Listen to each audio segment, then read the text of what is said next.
بسم اللہ الرحمن الرحیم۔ السلام علیکم ناظرین۔ واقعہ کربلا ایک ایسی دکھ بھری داستان ہے جس میں خانوادہ رسول صلی اللہ علیہ وآلہ وسلم کو بے دردی سے شہید کر دیا گیا۔ تاریخ آج بھی اس سانحے کو بیان کرتے ہوئے ڈھیروں آنسو بہاتی ہے، اور سانحہ کربلا نے کئی صدیوں سے امت مسلمہ کی آنکھیں نم کر رکھی ہیں۔ ناظرین، میدان کربلا میں یزید لعین کی فوج نے خاندان رسالت صلی اللہ علیہ وآلہ وسلم پر ظلم و ستم کے پہاڑ توڑے، یہاں تک کہ عورتوں اور شیرخوار بچوں کو بھی نہیں بخشا، اپنے ظلم و ستم کا نشانہ بنایا اور رسول اللہ صلی اللہ علیہ وآلہ وسلم کی آل کو شہید کر دیا۔ اور ظلم کی انتہا یہ تھی کہ امام حسین علیہ السلام اور ان کے ساتھیوں کی لاشوں کی بے حرمتی کی اور ان کے سر مبارک کو نیزوں کی نوک پر اٹھایا اور آل رسول صلی اللہ علیہ وآلہ وسلم کو شہید کرنے کے بعد جشن مناتے رہے۔ ایسے لعینوں کے لیے اللہ رب العزت نے آخرت میں دردناک عذاب تیار کر رکھا ہے جس میں وہ ہمیشہ مبتلا رہیں گے، مگر اللہ رب العزت نے ان لعینوں کو اس دنیا میں بھی عبرت کا نشان بنا دیا۔ ناظرین، قاتلین ابن علی علیہ السلام کو کس نے چن چن کر مارا؟ کربلا کے شہیدوں کا بدلہ کس نے لیا اور کس نے ان لعینوں کو نشان عبرت بنایا؟ یہی ہماری آج کی ویڈیو کا موضوع ہے۔ ناظرین گرامی، واقع کربلا کے بعد حجاز والوں نے یزید لعین کی بیعت توڑ دی اور عبداللہ ابن زبیر کو خلیفہ چن لیا۔ یہی آغاز تھا حجاز مقدس میں انقلاب اور اموی دور کے زوال کا، اور زمانے نے دیکھا کہ ایک وقت ایسا آیا جب تمام اموی وزیروں اور عہدیداروں کو چن چن کر عبرت کا نشان بنا دیا گیا۔ ناظرین، خلیفہ عبد الملک بن مروان کے دور میں مختار بن عبید ثقفی کو کوفہ میں گورنر لگایا گیا۔ مختار بن ثقفی خانوادہ رسول صلی اللہ علیہ وآلہ وسلم کی مظلومہ شہادت پر بہت غمگین تھا، اور اس نے عہد کیا کہ وہ قاتلین امام حسین علیہ السلام میں سے کسی ایک کو بھی زندہ چلتا پھرتا نہیں چھوڑے گا، اور اگر وہ ایسا نہ کر سکا تو اس پر اللہ اور اس کے رسول صلی اللہ علیہ وآلہ وسلم کی لعنت ہو۔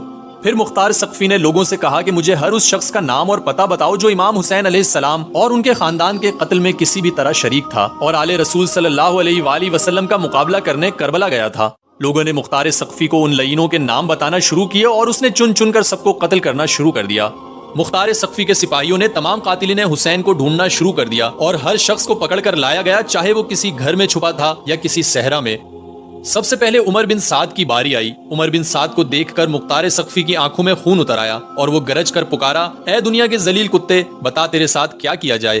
عمر بن سعد نے ہاتھ جوڑ کر التجا کی کہ میں بے قصور ہوں اور میں یزید اور ابن زیاد کے حکم کے آگے مجبور تھا، لہٰذا مجھ پر رحم کیا جائے۔ مختار عمر بن سعد کی گفتگو سے بھڑک اٹھا اور حکم دیا عمر بن سعد کے بیٹے کو لایا جائے، اور عمر بن سعد کے سامنے اس کے بیٹے کی گردن تن سے جدا کر دی گئی۔ عمر بن سعد کے سامنے اس کے بیٹے کی لاش تڑپتی رہی اور وہ رحم کی بھیک مانگنے لگا۔ پھر کوتوال نے عمر بن سعد کی گردن بھی تن سے الگ کر دی، جس پر مختار ثقفی نے کہا، باپ کا سر امام علی مقام کا بدلہ ہے اور بیٹے کا سر امام علی اکبر رضی اللہ تعالی عنہ کا بدلہ ہے، اگرچہ یہ دونوں امام حسین اور علی اکبر کے برابر نہیں ہو سکتے۔ پھر مختار ثقفی نے دونوں کے سر حضرت محمد بن حنفیہ رضی اللہ تعالی عنہ کے پاس بھیج دیے۔ ناظرین، خولی بن یزید وہ لعین اور بدبخت انسان تھا جس نے امام حسین علیہ السلام کا سر مبارک جسم اقدس سے جدا کیا تھا۔ مختار ثقفی نے اس بدبخت کی گرفتاری کے لیے اپنے کوتوال ابو عمرہ کو چند سپاہیوں کے ہمراہ بھیجا۔ انہوں نے خولی کے گھر کو گھیر لیا۔ جب اس لعین کو معلوم ہوا تو وہ چھپ گیا اور اپنی بیوی سے کہہ دیا کہ تم لا علمی ظاہر کر دینا۔ جب سپاہیوں نے تلاشی لینا چاہی تو اس کی بیوی باہر نکل آئی اور اس نے زبان سے تو کہا کہ مجھے معلوم نہیں خولی بن یزید کہاں ہے، مگر ہاتھ کے اشارے سے بتا دیا کہ وہ کہاں چھپا ہے۔ ایسا اس نے اس لیے کیا کیونکہ جب خولی بن یزید امام حسین علیہ السلام کا سر مبارک لایا تھا وہ تب سے اس کی دشمن ہو گئی تھی۔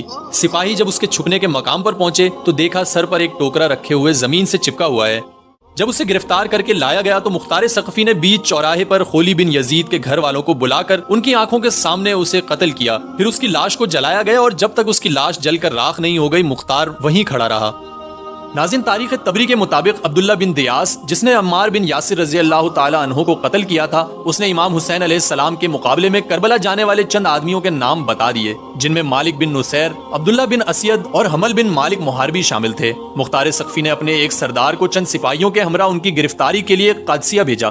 اس نے ان سب کو گرفتار کر لیا اور عشاء کے وقت سب کو لے کر مختار کے پاس پہنچا۔ مختار انہیں دیکھ کر بہت غضبناک ہوا اور کہنے لگا، اے اللہ، اس کے رسول اور اہل بیت کے دشمنوں، حسین بن علی کہاں ہیں؟ مجھے ان کی زیارت کراؤ۔ بدبختوں، تم نے ان ہستیوں کو قتل کیا جن پر تمہیں نماز میں درود بھیجنے کا حکم دیا گیا ہے۔ تو ان بدبختوں نے کہا، ہمیں ان کے مقابلے پر زبردستی بھیجا گیا تھا، آپ ہم پر رحم کیجیے۔ مختار ثقفی نے کہا، تم نے آل رسول پر رحم نہیں کیا، انہیں پیاسا رکھا اور اب ہم سے رحم کی امید کرتے ہو۔ چنانچہ مختار نے سب کو قتل کر دیا۔ ناظرین گرامی، جب مختار ثقفی امام حسین علیہ السلام کے قاتلوں کو قتل کرنے لگا تو شمر بن جوشن تیز رفتار گھوڑے پر بیٹھ کر کوفے سے بھاگ نکلا۔ مختار سقفی کے ایک غلام ضربی نے دیکھ لیا اور اس کا پیچھا کرنے لگا۔ جب ضربی قریب پہنچا تو شمر نے اس پر حملہ کر دیا اور ایک ہی وار میں اس کی کمر توڑ دی۔ جب مختار سقفی کو یہ واقعہ معلوم ہوا تو اس نے کہا اگر یہ مجھ سے مشورہ کرتا تو میں کبھی اسے شمر پر حملہ کرنے کا نہ کہتا۔ مختار کے ایک کوتوال ابو عمرہ کو شمر کے ٹھکانے کا پتہ چل گیا۔ وہ اپنے چند سپاہیوں کے ہمراہ شمر کی تلاش کو نکل پڑا۔ جب وہ شمر کے ٹھکانے پر پہنچا تو وہ بھاگ نکلا، مگر ابو عمرہ نے اس کا تعاقب کیا اور اسے قتل کر دیا۔ شمر لعین کا سر الگ کر کے جسم کو کتوں کے حوالے کر دیا اور سر مختار سقفی کو بھیج دیا۔ ناظرین، سانحہ کربلا کا مرکزی مجرم بدبخت عبید اللہ ابن زیاد تھا، جو یزید کی طرف سے کوفے کا گورنر لگایا گیا تھا۔ یہی وہ بدبخت تھا جس کے حکم پر امام عالی مقام اور ان کے خاندان پر ظلم ستم کے پہاڑ توڑے گئے۔ ابن زیاد بدبخت 30,000 کا فوجی لشکر لے کر موصل کے مقام پر آ پہنچا۔ مختار سقفی نے ابراہیم بن مالک اشتر کو ایک فوج دے کر اس کے مقابلے کے لیے بھیجا اور دریائے فرات کے کنارے پر دونوں فوجیں آپس میں ٹکرائیں۔ گھمسان کی جنگ کے بعد مالک اشتر کو فتح نصیب ہوئی اور ملعون ابن زیاد 10 محرم سن 67 ہجری کو دریائے فرات کے کنارے مارا گیا۔ اس کا سر کاٹ کر مالک اشتر کے سامنے لایا گیا اور مالک اشتر نے وہ سر مختار سقفی کو بھجوا دیا۔ مختار نے کوفہ میں لوگوں کو جمع کیا اور عبید اللہ ابن زیاد کا ناپاک سر اسی جگہ رکھوایا جس جگہ اس ملعون نے امام عالی مقام امام حسین علیہ السلام کا سر انور رکھا تھا۔ مختار نے لوگوں کو مخاطب کر کے کہا، اے اہل کوفہ، دیکھ لو آج اس نامراد کا سر ذلت و رسوائی کے ساتھ یہاں رکھا ہوا ہے۔ خدا نے حسین علیہ السلام کے دشمنوں کا عبرتناک انجام کیا ہے۔ ناظرین، امام حسین علیہ السلام کے قتل میں شامل تقریباً 6,000 لوگوں کو مختار سقفی نے اپنے ہاتھوں سے قتل کیا اور باقی بچ جانے والے طرح طرح کے عذابوں میں مبتلا ہو کر نشان عبرت بنے۔ ان میں سے کوئی بھی ایسا نہیں تھا جسے عزت کی موت نصیب ہوئی ہو۔ کچھ کو بے دردی سے قتل کر دیا گیا اور کچھ اندھے ہو گئے اور طرح طرح کے عذاب میں مبتلا ہو کر جہنم میں جلنے سے پہلے ہی دردناک عذاب میں مبتلا ہوئے۔